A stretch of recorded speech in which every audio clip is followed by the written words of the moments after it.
खटखटाहट, एक डर जो दरवाजे से नहीं, नाम लेकर अंदर आता है। रात के ठीक 13 बजे पूरे गांव में कुत्ते एक साथ भौंकने लगे। गांव चंद्रपुर की गलियां उस रात अजीब तरीके से शांत थीं। हवा तक रुक रुक कर चल रही थी, जैसे पूरा गांव किसी अनदेखे डर को महसूस कर रहा हो। तभी गांव के आखिरी छोर पर बने छोटे से घर में ठक ठक ठक दरवाजे पर 3 बार दस्तक हुई। अंदर सो रहे बुजुर्ग हरिराम की आंख खुली। इतनी रात को कौन हो सकता है? वो धीरे धीरे उठा, बाहर झांका, कोई नहीं, शायद भ्रम होगा।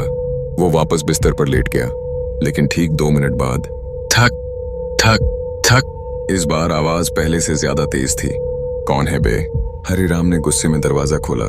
बाहर फिर कोई नहीं था, बस मिट्टी में गीले पैरों के निशान दिखाई दे रहे थे, जो दरवाजे तक आते थे लेकिन वापस नहीं जाते थे। अगली सुबह गांव में खबर फैल गई, हरिराम रात से गायब था। उसका घर अंदर से बंद मिला और दीवार पर कोयले से सिर्फ एक लाइन लिखी थी, जिसने दरवाजा खोला वो अब वापस नहीं आएगा।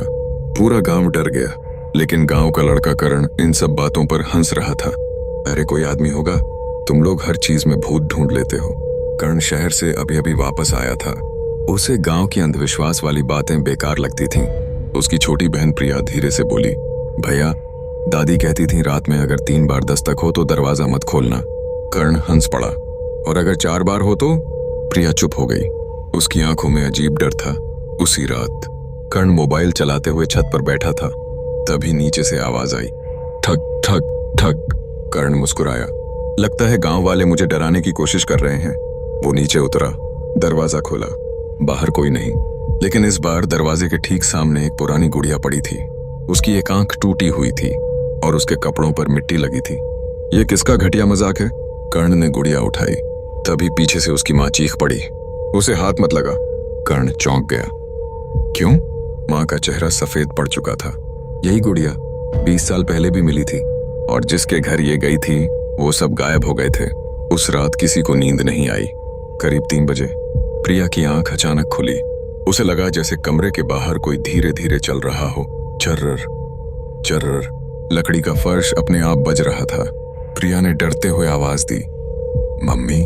कोई जवाब नहीं। फिर अचानक कमरे के बाहर से एक औरत की धीमी आवाज आई, प्रिया, दरवाजा खोलो। प्रिया का गला सूख गया। वो मां की आवाज थी, लेकिन मां तो उसके बगल में सो रही थी। फिर बाहर कौन था? प्रिया, मुझे अंदर आने दो। इस बार आवाज थोड़ी भारी हो गई और धीरे धीरे दरवाजे पर खरोंच पड़ने लगी। खर्र खर्र। प्रिया रोने लगी। तभी अचानक करण कमरे में आया। क्या हुआ? जैसे ही उसने दरवाजा खोला, बाहर लंबा अंधेरा गलियारा खाली पड़ा था, लेकिन दीवार पर ताजा मिट्टी लगी हुई थी और उसमें किसी के नाखूनों के निशान थे। अगले दिन गांव में एक और घटना हुई। गांव का पोस्टमैन रघुवीर सुबह चिट्ठियां बांट रहा था। तभी उसे पुराने कुएं के पास एक बच्चा खड़ा दिखा, सफेद कपड़े, नंगे पैर, चेहरा झुका हुआ। अरे बेटा, यहाँ क्या कर रहे हो? बच्चे ने धीरे धीरे सिर उठाया। उसकी आंखें पूरी काली थीं। तुम्हारे घर भी दस्तक होगी? रघुवीर पीछे हट गया, लेकिन अगले ही पल वहां कोई नहीं था। सिर्फ कुएं के अंदर से हंसी की आवाज आ रही थी। उस शाम गांव की सबसे बुजुर्ग औरत जमुना दादी ने सबको पंचायत में बुलाया। वो वापस आ गई है। सब डर गए। कर्ण बोला, कौन वापस आ गई? दादी कांपती आवाज में बोली, मालती। पूरा माहौल शांत हो गया। 20 साल पहले मालती नाम की एक औरत गांव में रहती थी। उसका बच्चा अचानक गायब हो गया। गांव वालों ने उस पर ही जादू टोने का आरोप लगा दिया। फिर लोगों ने उसे जिंदा घर में बंद करके आग लगा दी। प्रिया डरते हुए बोली, तो अब वो बदला लेने आई है? दादी ने धीरे से सिर हिलाया। वो दरवाजा खटखटाती है और जो उसे अंदर आने देता है वो कभी नहीं मिलता। कर्ण अब भी इन बातों पर पूरी तरह विश्वास नहीं कर रहा था, लेकिन उसी रात उसके मोबाइल में एक अनजान नंबर से वीडियो आया। वीडियो चालू हुआ। कर्ण का खुद का घर दिखाई दे रहा था, जैसे कोई बाहर खड़ा होकर रिकॉर्ड कर रहा हो। फिर कैमरा धीरे धीरे खिड़की की तरफ बढ़ा और अंदर कर्ण खुद कुर्सी पर बैठा दिख रहा था। ये क्या? तभी वीडियो में उसके पीछे कोई लंबी काली औरत खड़ी दिखाई दी। कर्ण तुरंत पीछे पलटा।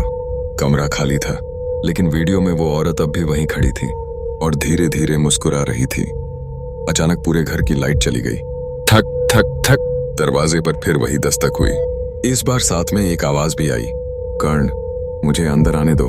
कर्ण का चेहरा उतर गया। ये उसकी मरी हुई दादी की आवाज थी। उसके हाथ कांपने लगे। मां जोर से चिल्लाई, दरवाजा मत खोलना। लेकिन तभी प्रिया धीरे धीरे दरवाजे की तरफ बढ़ने लगी। उसकी आंखें अजीब हो चुकी थीं। दीदी बाहर खड़ी है, उसे अंदर आने दो। कर्ण ने प्रिया को पकड़ा। होश में आ। लेकिन प्रिया अचानक डरावनी आवाज में बोली, वो आ चुकी है। तभी घर की सारी खिड़कियां अपने आप खुल गईं। ठंडी हवा पूरे घर में घूमने लगी और दीवारों पर छोटे छोटे हाथों के निशान उभरने लगे। कर्ण पहली बार सच में डर गया था। अचानक ऊपर वाले कमरे से किसी बच्चे के रोने की आवाज आई। माँ कांप गई। ये वही आवाज है, 20 साल पहले भी आती थी। कर्ण टॉर्च लेकर ऊपर गया। कमरे का दरवाजा धीरे धीरे खुला। अंदर अंधेरा था। फिर टॉर्च की रोशनी में एक बच्चा कोने में बैठा दिखाई दिया। उसका चेहरा दीवार की तरफ था। कौन हो तुम? बच्चा धीरे धीरे पलटा। उसका चेहरा पूरी तरह जला हुआ था और आंखों से काला पानी बह रहा था। माँ मुझे ढूंढ रही है। कर्ण चीख पड़ा। टॉर्च उसके हाथ से गिर गई। अगले दिन गांव में लगातार 3 लोग गायब हो गए। अब पूरा गांव खाली होने लगा। लोग सामान बांधकर भागने लगे। लेकिन गांव से बाहर जाने वाली सड़क पर हर बार वही औरत दिखाई देती। काली साड़ी, जला हुआ चेहरा और हाथ में वही टूटी गुड़िया। जो भी उसे देखता कुछ घंटों बाद गायब हो जाता। कर्ण ने तय किया, अगर मालती की आत्मा को रोकना है तो हमें उसके बच्चे का सच जानना होगा। जमुना दादी रोने लगी। उसका बच्चा मरा नहीं था। सब चौंक गए। तो फिर गांव वालों ने ही उसे कुएं में फेंक दिया था। पूरा कमरा शांत हो गया। कर्ण समझ चुका था, मालती बदला नहीं, अपने बच्चे को ढूंढ रही थी। रात के 2 बजे कर्ण, प्रिया और गांव के कुछ लोग पुराने कुएं के पास पहुंचे। हवा बर्फ जैसी ठंडी थी। अचानक कुएं के अंदर से बच्चे की आवाज आई, माँ। तभी चारों तरफ दस्तक की आवाजें गूंजने लगीं। ठक ठक ठक, जैसे पूरा गांव दरवाजा बन गया हो। फिर कुएं से धीरे धीरे एक काली परछाई बाहर निकली। मालती, उसकी आंखें जल रही थीं। मेरा बच्चा मुझे वापस दो। कर्ण कांपते हुए बोला, हमें माफ कर दो। तभी जमुना दादी आगे आई। आंखों में आंसू थे। गलती हमारी थी। और उसने कुएं में वो पुरानी गुड़िया फेंक दी। अचानक पूरा कुआं जोर से कांपने लगा। अंदर से बच्चे की चीख आई। फिर सब शांत हो गया। मालती धीरे धीरे धुएं में बदलने लगी। उसकी आंखों से आंसू बह रहे थे और कुछ सेकंड बाद वो गायब हो गई। अगले दिन गांव में पहली बार सन्नाटा नहीं, शांति थी। लोगों ने राहत की सांस ली। कर्ण भी अब सब भूलकर वापस शहर जाने की तैयारी करने लगा।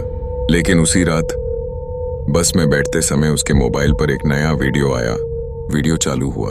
उसमें बस के अंदर कर्ण खुद बैठा दिखाई दे रहा था और उसके पीछे वही जली हुई औरत खड़ी थी, धीरे धीरे मुस्कुराते हुए। फिर वीडियो में आवाज आई, दरवाजा तो तुमने भी खोला था। कर्ण का चेहरा सफेद पड़ गया। उसने धीरे धीरे पीछे मुड़कर देखा। बस की आखिरी सीट पर एक टूटी आंखों वाली गुड़िया रखी थी।